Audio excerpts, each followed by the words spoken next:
Hello, hello. This is Lyndall Descamp. Welcome to Music as a Metaphor. I'm going to adjust my microphone here a little bit. Today is actually August 13th. So I have been doing a lot of travel this summer, and you've been hearing a lot of pre-recorded shows. But today, it is pre-recorded, but it's pre-recorded on the day. So I'm a little bit more in tune with what's actually going on when you actually hear this. That is, of course, unless you hear this later on my YouTube channel, which I'm happy to announce that I've been getting caught up on posting those. I'd sort of hit a roadblock. I had been really good about posting the previous week's show in full on my YouTube right before the next episode came out at 5 p.m. Right here on freeworld.fm, which is a wonderful little station I'll talk a little bit about today. But I got behind, and if you've been listening, you know it's because I sort of hit a snare, and my shyness and my doubt and a lot of things came up, and it was just feeling too vulnerable. And I just could still show up. It was everything I could do to just show up every week and do the live show itself. But as far as going back and listening to them and then posting them, I just couldn't do it. I felt so vulnerable, and it's been a very interesting year for many people in terms of growth, and it's one of those things that I've struggled a lot as a musician. I've talked about this as well as how, listening to yourself, listening to recordings of yourself is such a great way to improve. I specifically talk about this as a form of voice dysmorphia, when we listen back and it's not actually helpful criticism. We can't hear that it was a decent or generally good performance and I could improve here and here and here. When you are able to do that, then you can really improve greatly. But for many years I was held back in my own career because I just couldn't listen to myself. I felt so vulnerable after a performance that I did not have the courage to listen to it. And now I got over that when it comes to music. One of the little tricks I learned was just to wait. That often there's a delayed effect. So if I didn't listen to myself, that night or the next day, within a few weeks, months, sometimes it had to be years, to be honest with you, I'd be able to listen back and then suddenly it was like, oh, wow, okay. It's decent. Right? And this can speak a little bit to perfectionism, which is what I talked about last week on episode 21. I went into great detail on perfectionism as a block, not only to music, but just living your best life. And that is a form of perfectionism when we listen to ourselves or we pick apart. It's like we blow up our focus on the things that we didn't do well, and we diminish the things we did do well, and that is such a block for people because it really, number one, is not an accurate picture. It's a form of voice dysmorphia, or it's just a form of dysmorphia. Like we're looking in a mirror, but we're not seeing a true reflection. We're not seeing a loving, truthful reflection of ourselves. Instead, we are hyper focused on what we are doing wrong, and it's such a sabotaging behavior. And that's what was going on with me with this show. My fear of hearing it and just being like, cringe. And I already put it out there, the vulnerability of that, my perfectionism was getting in the way, but I finally was able to take a deep breath, start to go back and listen to the episodes. And so what I've been doing is every week I am posting around 1:00 p.m. Eastern, a full episode. Today I posted episode 13. And then I'm, before that, cutting up the show from the previous week that I've put on my YouTube channel and putting them in smaller bites with subject matter, which is actually way more time consuming than I'd like it to be. It's not fun to me to, it's sort of tedious work to sit there and listen through it. But I have been, not that part, it's tedious work to be on my computer, cutting these up and exporting them and then uploading them. All that stuff is kind of tedious work, and lately I've been so not wanting to be on my computer at all, or in front of digital screens at all, so it can feel tedious, and that's why I'm just sort of, I feel like I can commit to this pace, even though I'm like almost 10 episodes behind at this point. I'm going to keep up with this pace. And what I am finding to be a benefit that I did not foresee is just here. I actually am enjoying hearing my own content. I'm enjoying hearing the things that I've talked about, especially because now there is a delay. It's about 10 weeks back, maybe a little bit more because of missed weeks. Weeks that I wasn't able to get a new episode out. And that delay is interesting because then I'm hearing myself talk about topics about 10 weeks back. It's giving me sort of a really cool perspective in this time we're in, when things are moving so fast and I'm doing so much internal work, emotional work. So many things are being brought up to the surface to heal. And there's also been a lot of breakthroughs and new behaviors and new avenues. And it's just such a wild time to be alive. It truly, truly is. So I want to just make that announcement that I do have these episodes coming up on my YouTube channel now.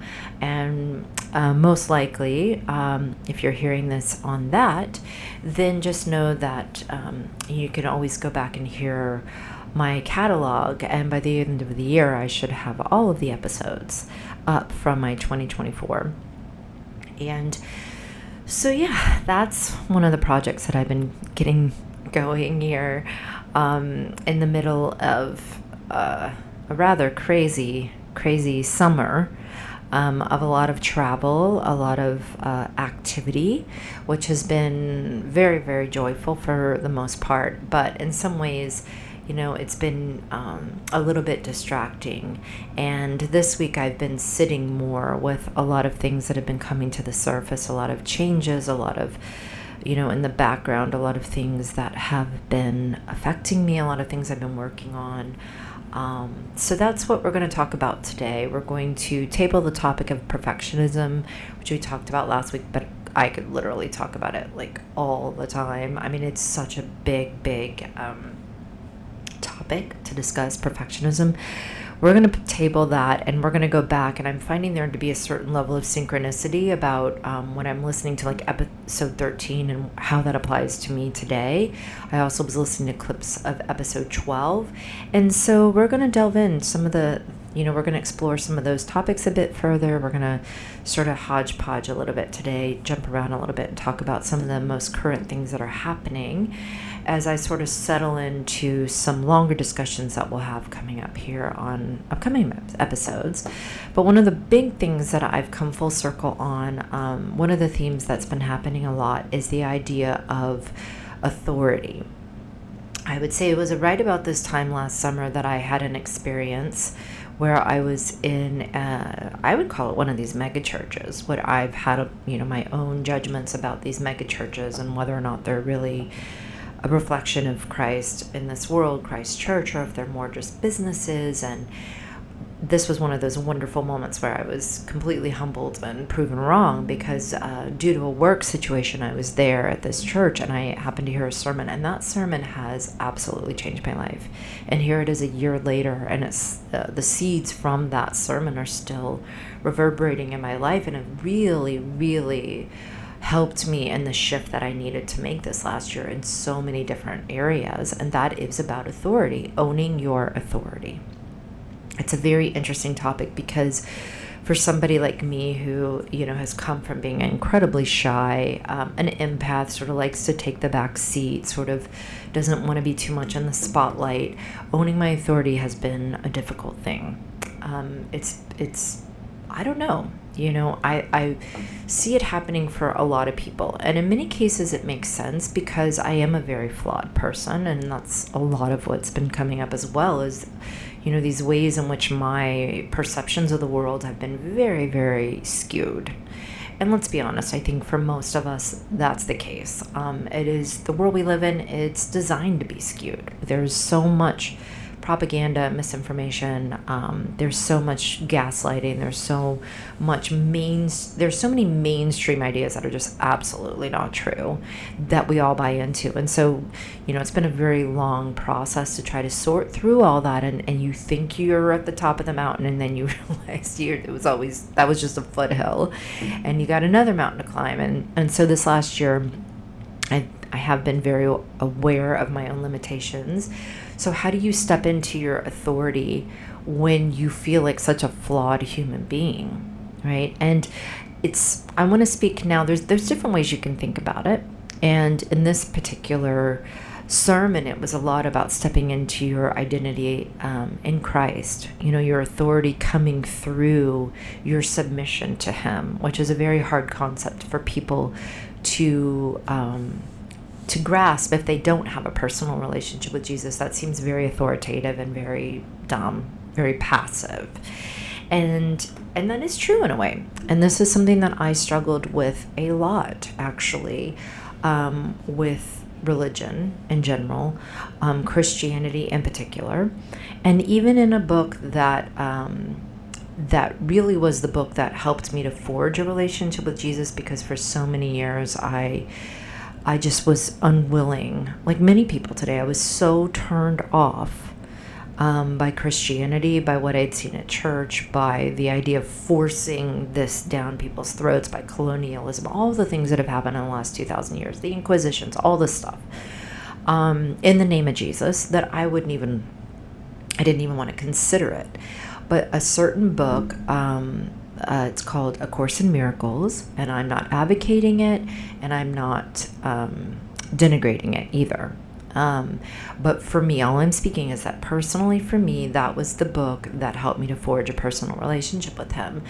And it truly did create a shift, because before that I was always a seeker.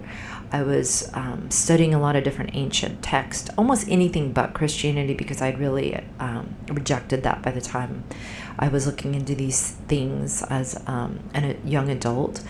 But I was New Age, I was Buddhism, I was Hinduism, I was, spiritual sciences.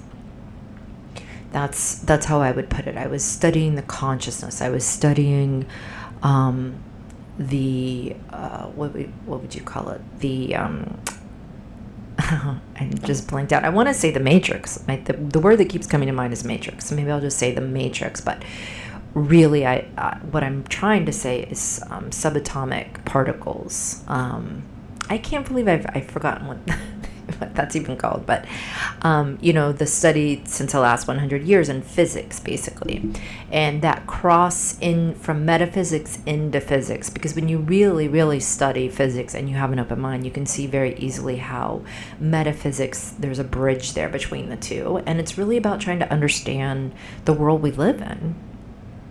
Many people aren't interested in that. I always was very interested. So I was actively seeking through all these spiritual texts.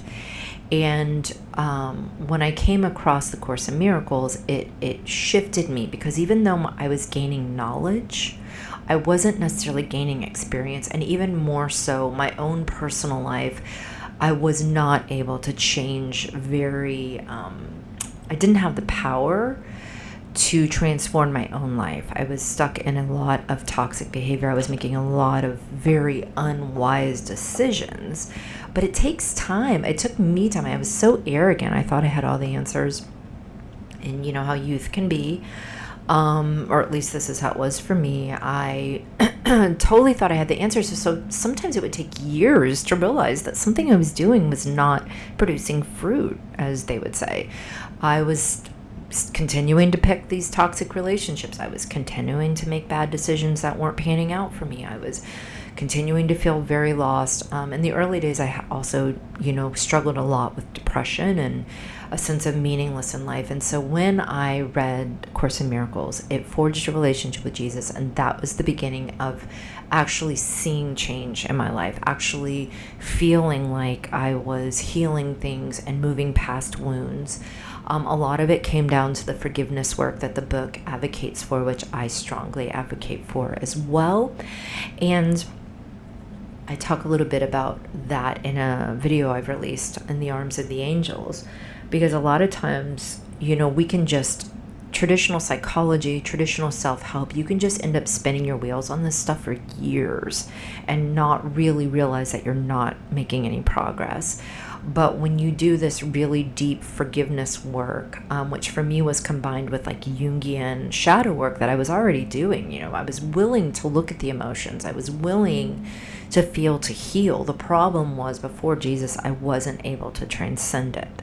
And once I started developing this relationship with him, then I was able to transcend it. But the part that I had a problem with was a passivity that I think I'm saying that right. A passivity that had always plagued me.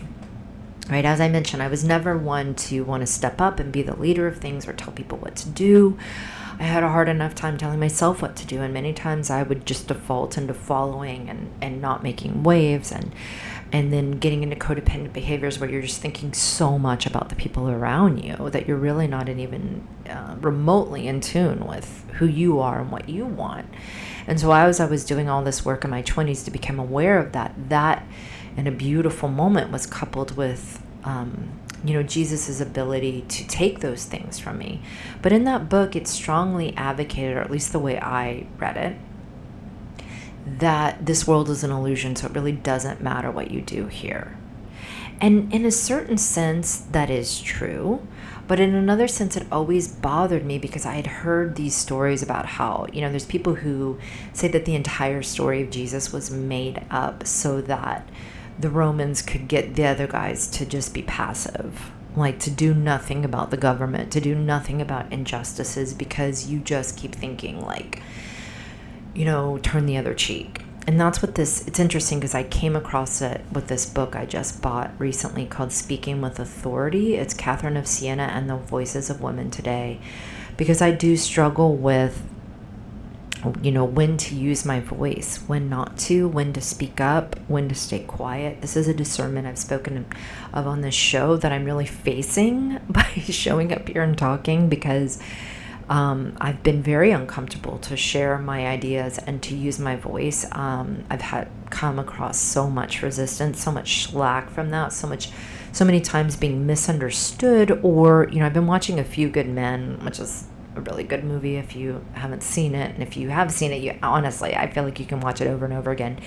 And Joe Galloway is a woman in it, and she plays such an integral role to like getting Tom Cruise to really step up and be the man that brings justice to this certain situation.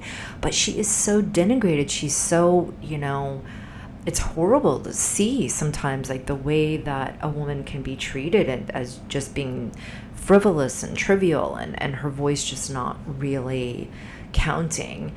But then from another side of it, there's been so many women that I see that are just turned into bullies and are off, especially like I just released a video, a little one today, about how feminism failed us and how often when I thought I was the most right about something, with time, I've seen how wrong I was. And that's hard. So then how do I step into this moment and share my voice, full well knowing that I could still be very off? How do I step into that authority to say, hey, listen to me right now. I have something to say, and you need to hear it. I've felt that authority in spirit. I feel that authority when I'm truly aligned. But it's been much easier to rest in passivity and say, hey, maybe I'm wrong. I don't have all the answers. And who am I to tell you what to do? And who am I?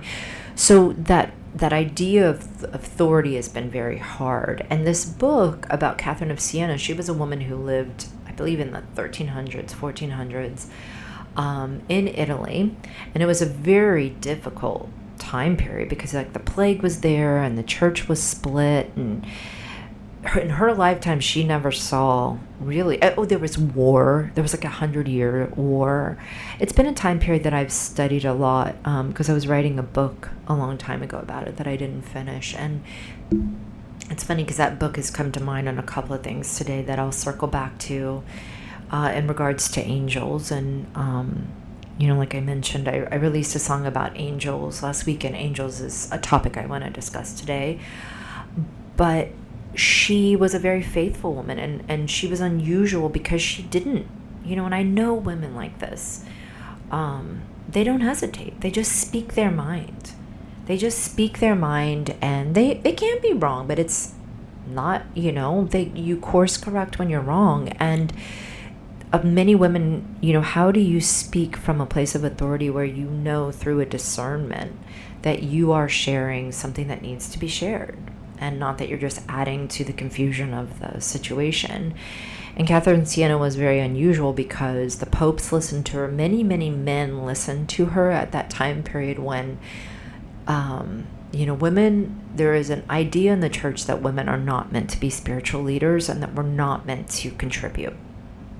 And as we come into this age today, you're seeing the backlash of that, because there are a lot of women misleading churches. There are a lot of Jezebel spirits. There are a lot of women who've been completely bamboozled by feminism, and they aren't necessarily seeing straight. And they would very much stand up and think that they, should say something or do something, and I don't agree with them. As a fellow woman, I can look at them and say, hey, you're sort of usurping men, you're denigrating men, you're actually more engaged in spiritual warfare than you are actually contributing to the church, the actual body of Christ. And so this book talks about how many women over the course, even since Catherine of Siena, have struggled with this notion of when to speak up, and when our role has been more of the prayer warrior, the relational woman who is about relationships, and that we are contributing to the body of Christ without necessarily having to be out on a pulpit talking, right? And that isn't our gift, and that isn't our calling. But what is your calling? What are your spiritual gifts? And are you using them? And in many cases, there has to be a certain amount of courage, and you have to stand in your authority to do that. Now, what was interesting in this book about speaking with authority, Catherine of Siena, is that it echoed the same concern, and I had never seen it anywhere that I had had with A Course in Miracles, that there's a certain message of passivity that gets communicated in the idea of suffering with Christ, that when you take on your cross with Christ, that you are meant to suffer. And that maybe in those circles, it's not so much the idea that this world doesn't matter, but that the next world is really, where you want your focus. And so you can let things, you can be overly passive. Women have been led to be overly passive in this world, and in very bad cases to accept abuse as part of the suffering of Christ. That is your cross, right? Like Christ had to suffer. There's a passage that Paul talks about in the Bible about, being happily being persecuted for Christ. There's a certain level of the idea that in the world we live in today, that if you want to truly walk with Christ, that doesn't mean you're not going to face resistance. You're going to have spiritual warfare. You're going to be facing things. And so it counters that sort of prosperity gospel idea that, if you're really aligned with God, everything's going to work out and it's going to be easy for you. And I'm not saying that it doesn't happen that way for some people, but for many, many people, they experience a lot of persecution in the name of Christ. And so where does that, where's the discernment there? Because does a woman, stay in a relationship with a man who's being abusive to her and her children because it's suffering for Christ? This is the argument that's being made, that there's a certain level of passivity that gets communicated in the message of Christ, and that passivity is not owning your authority.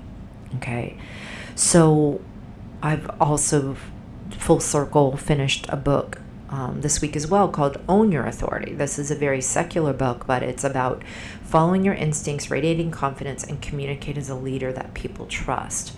So I was led, to look into this authority question because last summer when we were sitting in this sermon, that was the idea. Is if you truly believe in God, then you believe in truth and justice as well. And so can you truly sit by and watch so much injustice happen?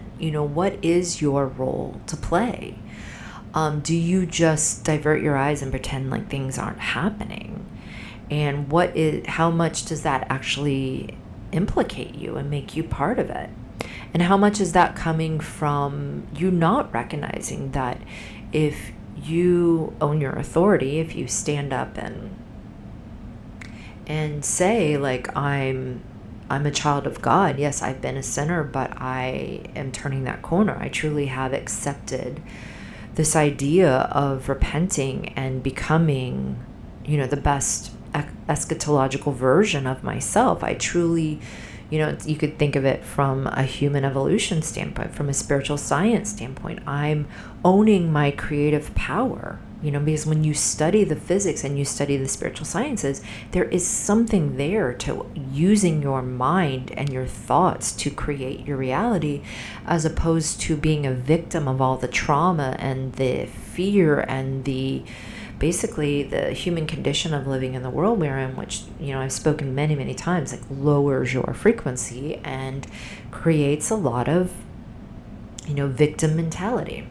So this owning of your authority is sort of the opposite of this victim mentality that is so widespread, and it truly is so easy to fall in, and it's something that I fall in all the time. I'm just getting out quicker now, because deep in our hearts, there can be this bitterness and this anger for the situations that we've dealt with, especially as very, very little children.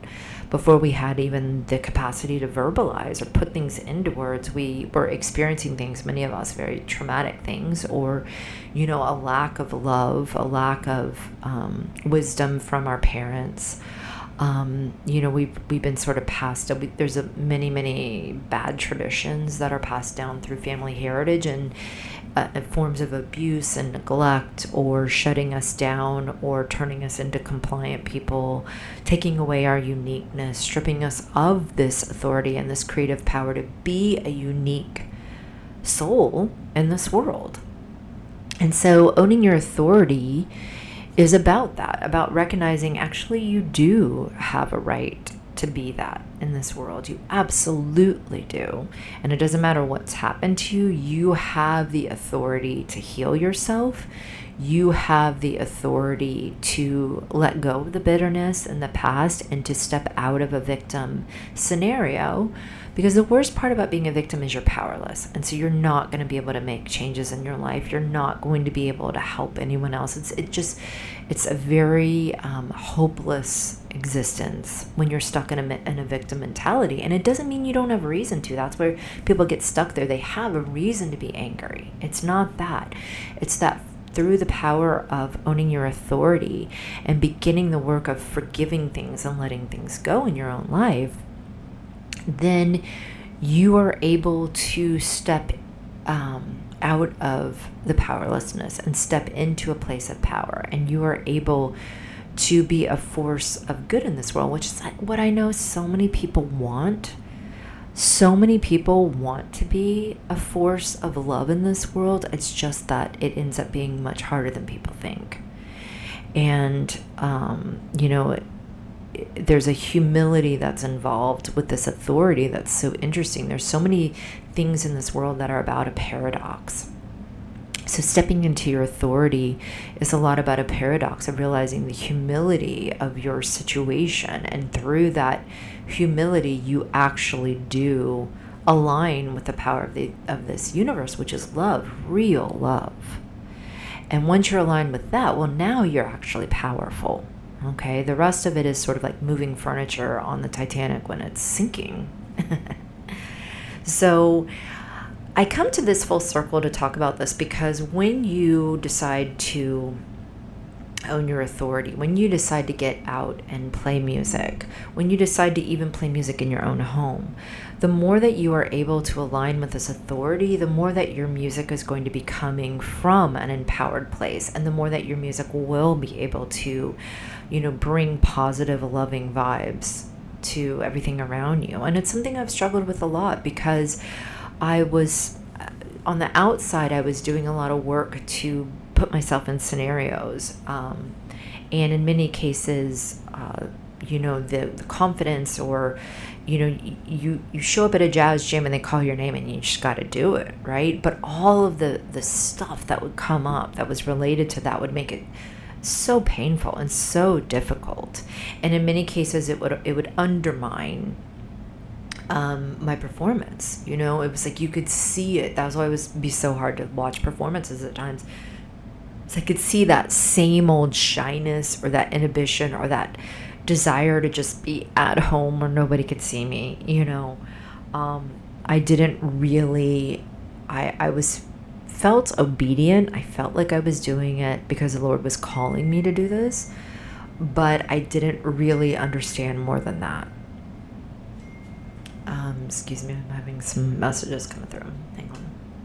So yeah, to bring it full circle, I think that's the idea that I think I'm starting to understand more, that God is love and truth.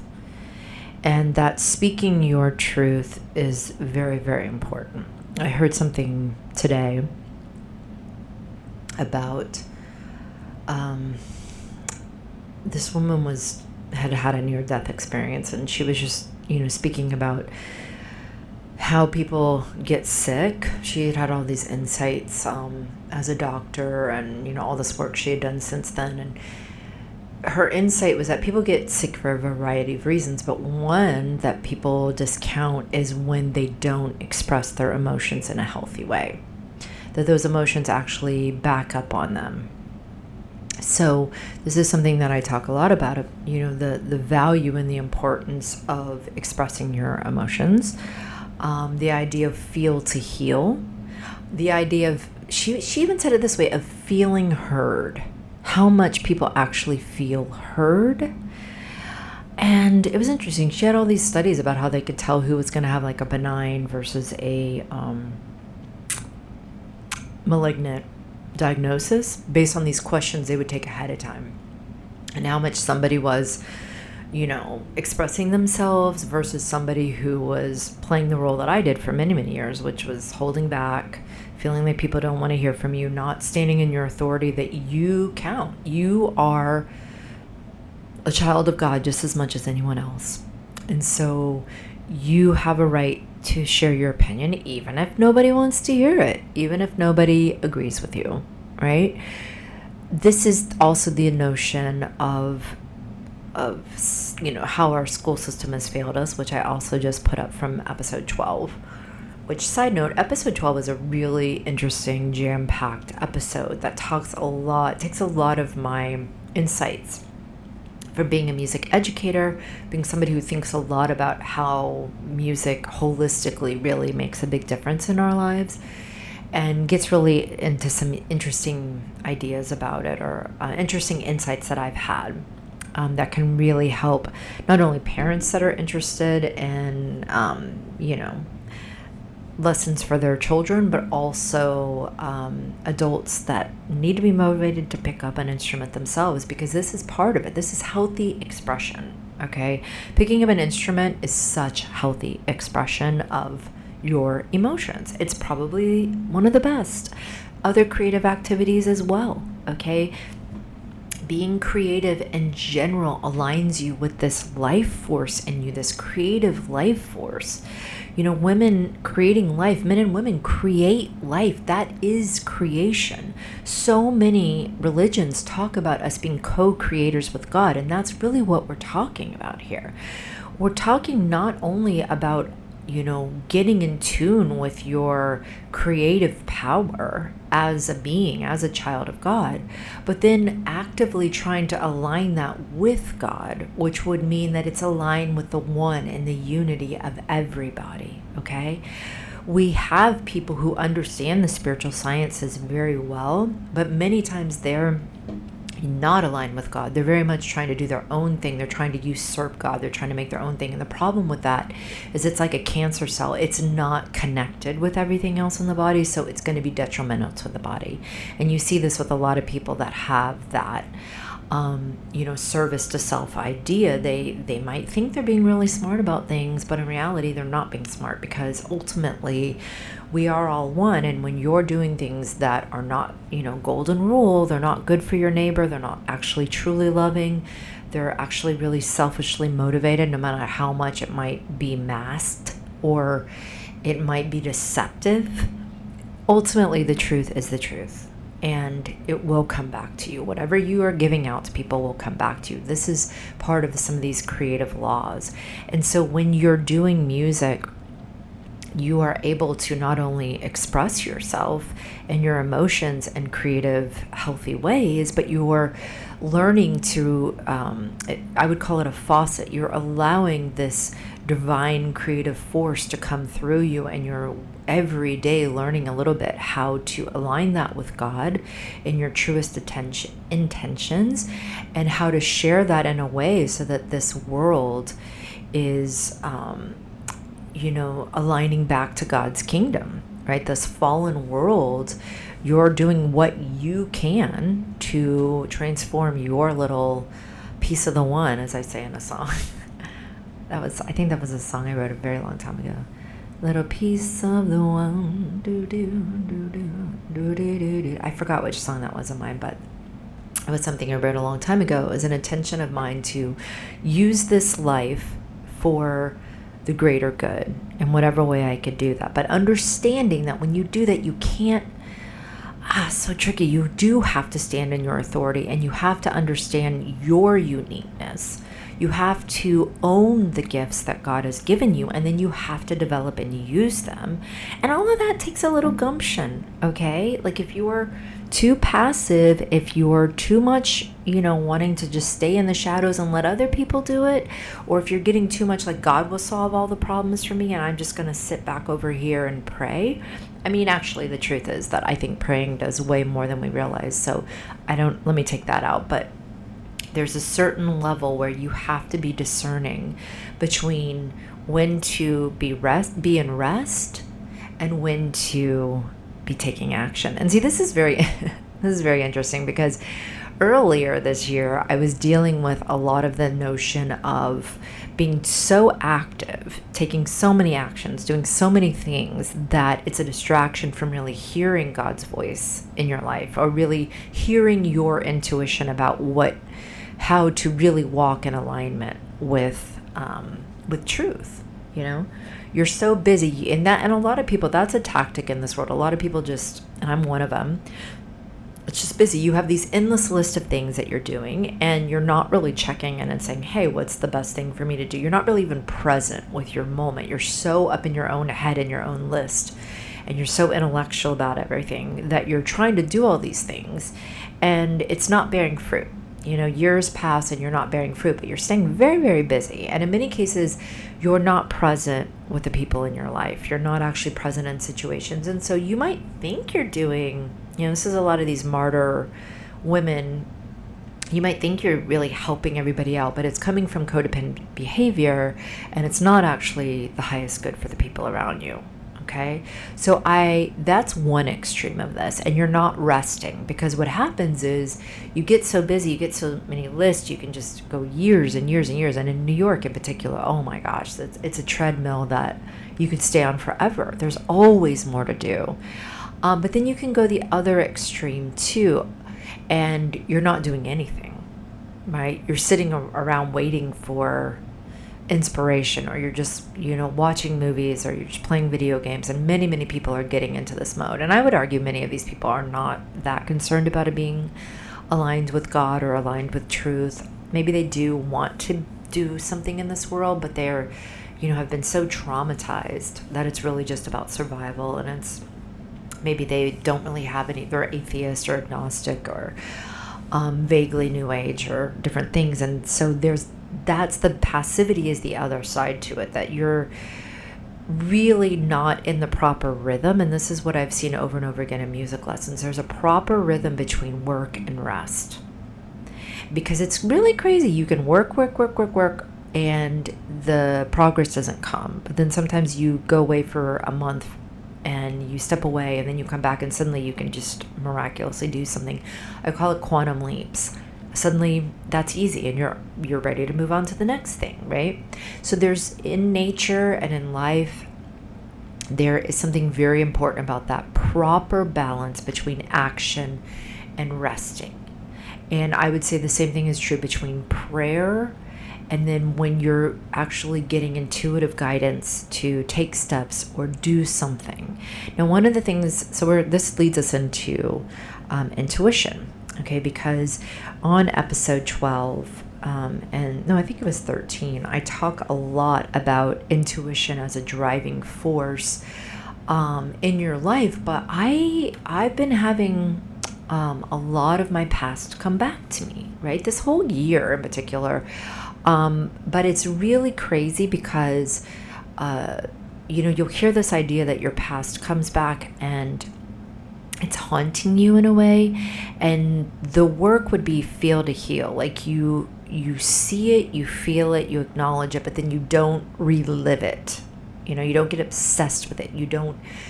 That's where the forgiveness comes in. Sometimes you have to pray and pray and pray for divine help to forgive a scenario, but the forgiveness allows you to let it go forever. And that's freedom. That's what so many of us really want, because if you're somebody like me, you've made some pretty dumb decisions in your life. And what I'm supposed to spend the rest of my life like reliving it in my mind, I'm supposed to spend the rest of my life being haunted by this stuff just because, 20-year-old Lyndall was so lost. No, that's being redeemed. That's allowing yourself to be renewed. That's the resurrection. It's not, sometimes we can crucify ourselves over and over again in our thoughts about our past, and it takes away our authority in the moment to actually live and create in this moment, which is all you really have. Your authority is here in the here and now. It's not in your past. You can't change things back then. But I feel like the time period right now, if you're into this work and really on the forefront of doing spiritual battle right now, then your past might be coming up and it might be haunting you. And one of the things that came back to me is how much I understood when I was young about using my intuition. It was very important to me, and it was at a time when many people didn't discuss that kind of thing and didn't want to discuss it. So the only places I could really go to it, especially the Catholic Church I was in, they didn't want to discuss it at all.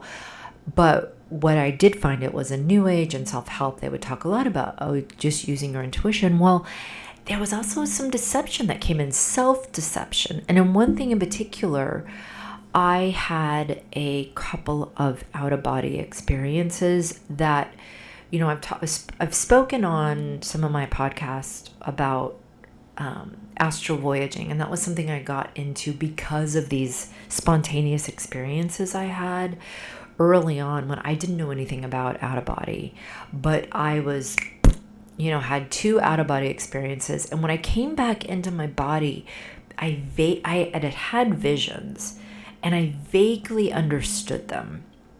But what I did is what a lot of people do, is I turned it into wishful thinking. I turned it into what I wanted to be, and then I doubled down on it. And that became this sort of vision of what I was just so certain was going to happen in my life. Like I just knew, right? Like I knew that this is what's going to happen because I'd had this out-of-body experience, and I'd had this, but always in the back of my mind, I knew like, wait, is that really what I saw in these out-of-body experiences? Out-of-body experiences themselves is a very interesting thing, because if you get into the UFO community and you look into alien abductions, I'm not sure these out-of-body experiences were actually a positive thing. I do feel like I was given some kind of insights, and in many ways I was unwilling to really, those insights were so far from what my thoughts were about my life at that time that I really couldn't accept them. But as the years and decades went on, they ended up to be spot on. But there was a certain aspect where I had twisted it into what I wanted to happen, and that never came true.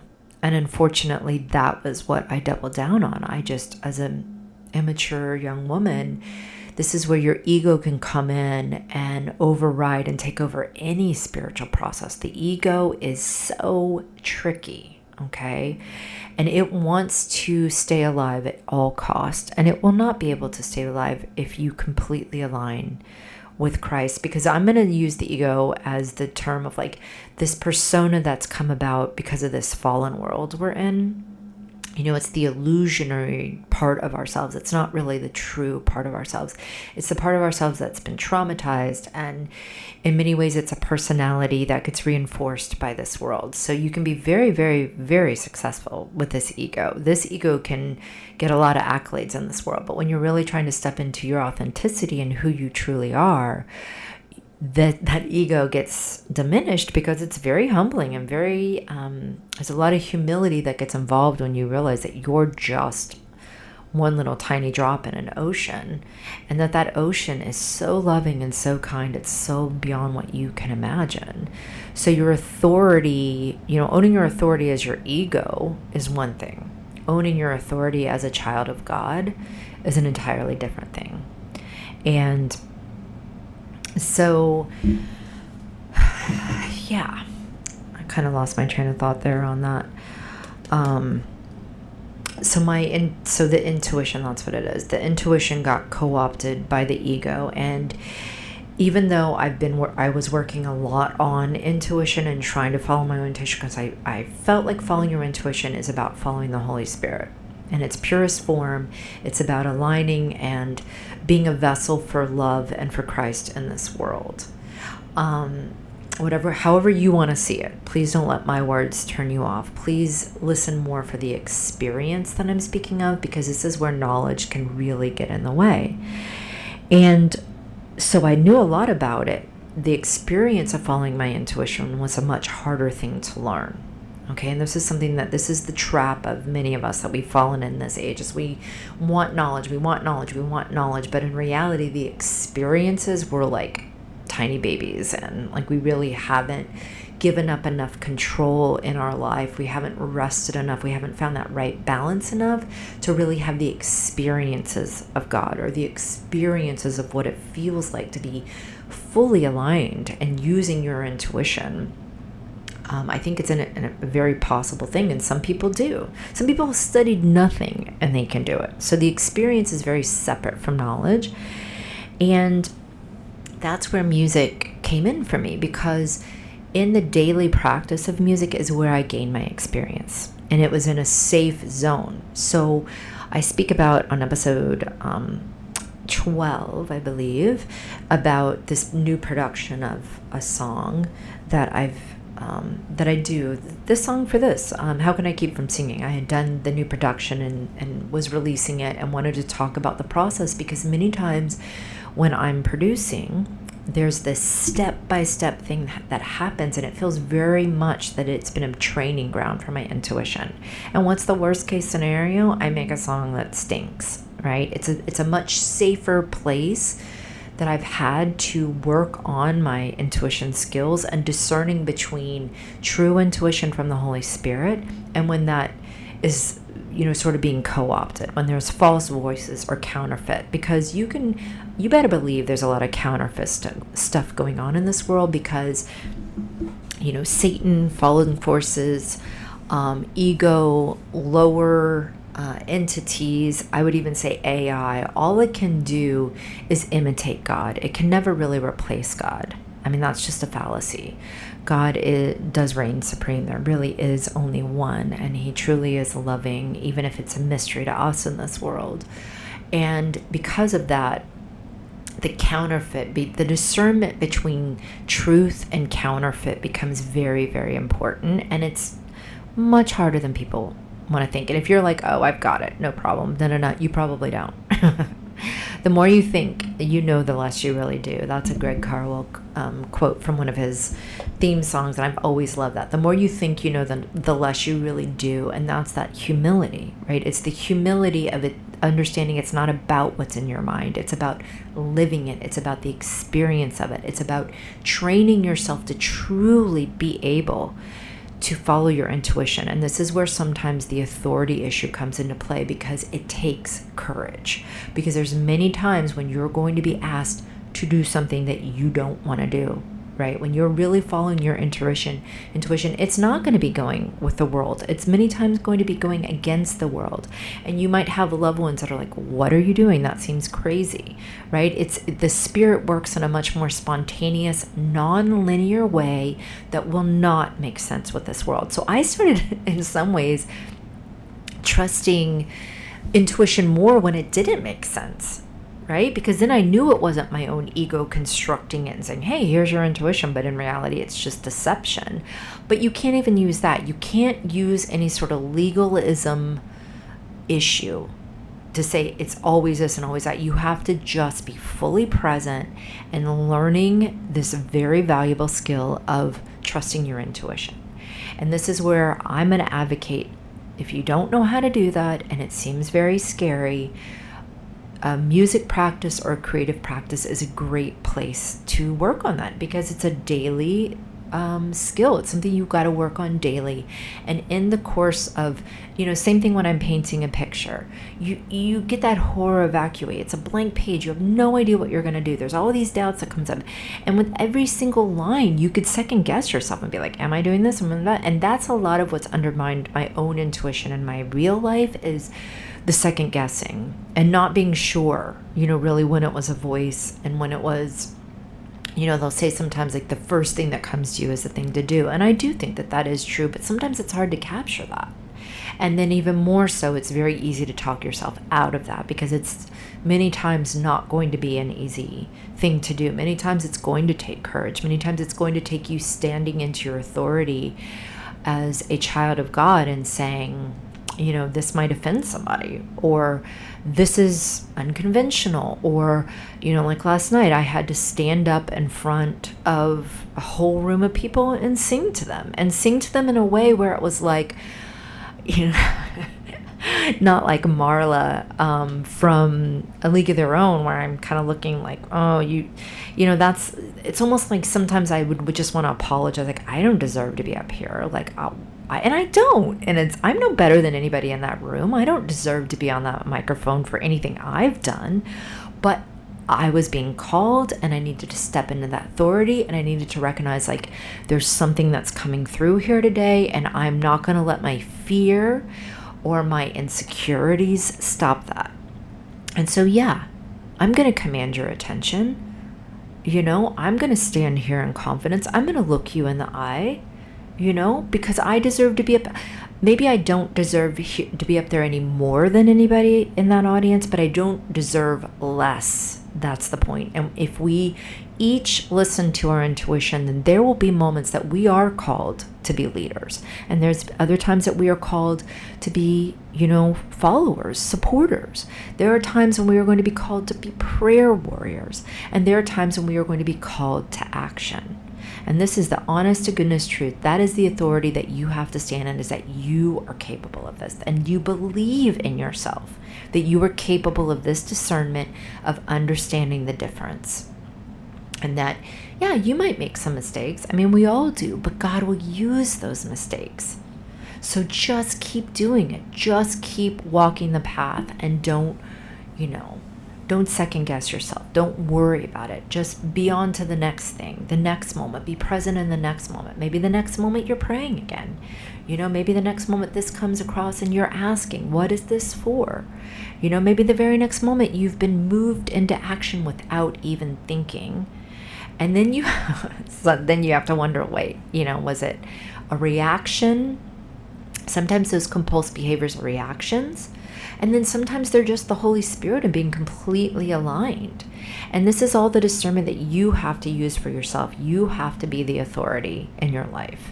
So, I think that music and creative pursuits can be a great way to own this authority. And I believe that we need many more people to step into their authority in this day and age, and to understand that they really might be the bearer of truth in that scenario. They really might be the bearer of love. That they have a uniqueness that needs to be contributed to the whole. And this is where education has failed us, because so many people just try to fit in. They try to do these, formulaic paths. They're just so out of tune with their authenticity and their uniqueness. And in many cases, they just weren't helped in that capacity at all. I talk a lot about this on episode 12 of how our education system has failed us, because as children, if we came in and your uniqueness was from day one being explored and supported and challenged by the adults around you, and that there was a feeling that you weren't in competition with them, that there was room for everyone, right? There was room for everybody, that when you shine your light and you become the highest and best you can be, that everybody, that benefits everyone.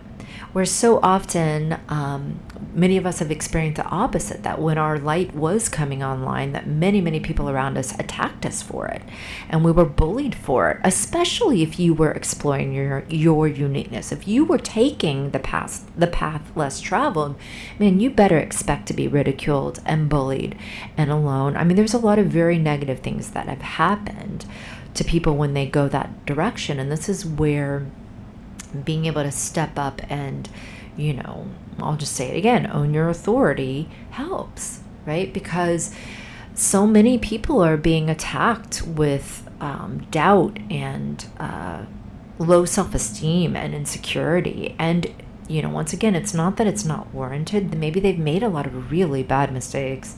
I'm certainly one of them. It's like, I don't deserve to be up lecturing or teaching anyone, but God has asked me to do it. So who am I to say no to him, right? Who am I to take the gifts that he's given and just put them away on a shelf and say, you know what, I'd rather be a lawyer because I can make a lot of money and my family's going to be proud of me and I'm going to have the admiration of the people around me, and I'm going to be able to not worry about my future, whatever it is, whatever those reasons are. I'll close with this. A friend recently brought up a very good question. Like, do you think it's possible to be given gifts from God and just to not use them? And I said, yes. Now, this is my opinion. Yes. And I was sort of saying, like, what if this is the reality of our scenario, that there was a victory that was won, that we, for whatever reason, a long time ago, there was a fall here, and we're living in a very demented, fallen world, even if it's just an illusion on top of a world, or if it's a complete illusion and we're dreaming, or it's a simulation. I don't know. I don't care. I'm just saying, thought experiment for this. Jesus came in 2,000 years ago, and it changed the game for whatever reason. Okay. A lot of reasons, but I'm not going to go into those. He changed the game. A victory was won. But in time, that hasn't happened yet. It just sealed the deal. And then in time, we're in that in-between zone before, that's become completely evident. And in reality, we've been sent down to gain ground again for the kingdom of God. To start, ever since Jesus, it's like we have the authority through him. Like, before he came, we were so mired in sin, it was like impossible to be born in this body and not contribute to the fallen world. So we were gonna head a direction and never be able to never get out of it, right? But he came in, and through his authority, through what he did, he broke that curse. And when we stand with him, we are then able to break that curse. And so all we've been asked to do is to come into this world and gain ground for the kingdom of God in our unique way, using the gifts of spirit that we've been given, that we don't have to do it all. Okay, we don't have to be God. We don't have to usurp any of that. We can just play our part. And by doing that, the puzzle pieces will fall into place, and we will be returned to the kingdom of God one way or another.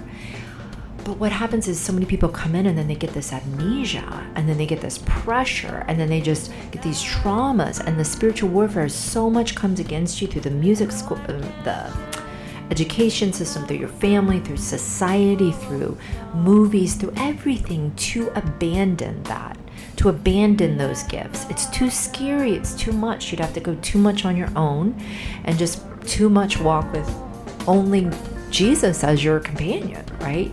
As Jesus as your authority, and you don't do it. And so then maybe you're like me, you didn't do it. You completely didn't do it. And then in your 20s, you started recognizing, like, hey, I got to do something because I'm contributing to the pain in the world. And as you start to work on this work, you fight to gain back the authority and to gain back the ability to use your gifts. But you didn't develop them as a child. You'll never be able to go back and know what it would have been like if you had never fallen out and you would begin to develop your gifts as a child, especially in music. But all you have now is today. And today you have the choice. Am I going to use these gifts now, or am I going to continue to not use them because I didn't use them, because I was talked out of them? right? And when you do begin to use them, maybe it's only 10%, maybe it's only 20% of your life, but there's still so much of your life that's not being devoted to Christ or not using your gifts. Would God be happy with you at that point? Would he be like, I'm just thankful you're doing it?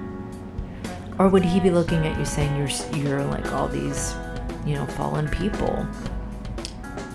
That was a question I asked myself, and I don't have much time left, and this episode has gone a different way than I thought, so I'll just leave you on that cliffhanger. It's not something that I can answer because I struggle with this stuff daily, because I do believe that God is a loving God. I also believe that he's a God of truth, and for the most part, many of us are really struggling to be a force of love in this world, but I think it's a worthy pursuit. I think it's the only worthy pursuit. So what can you do but every single day show up?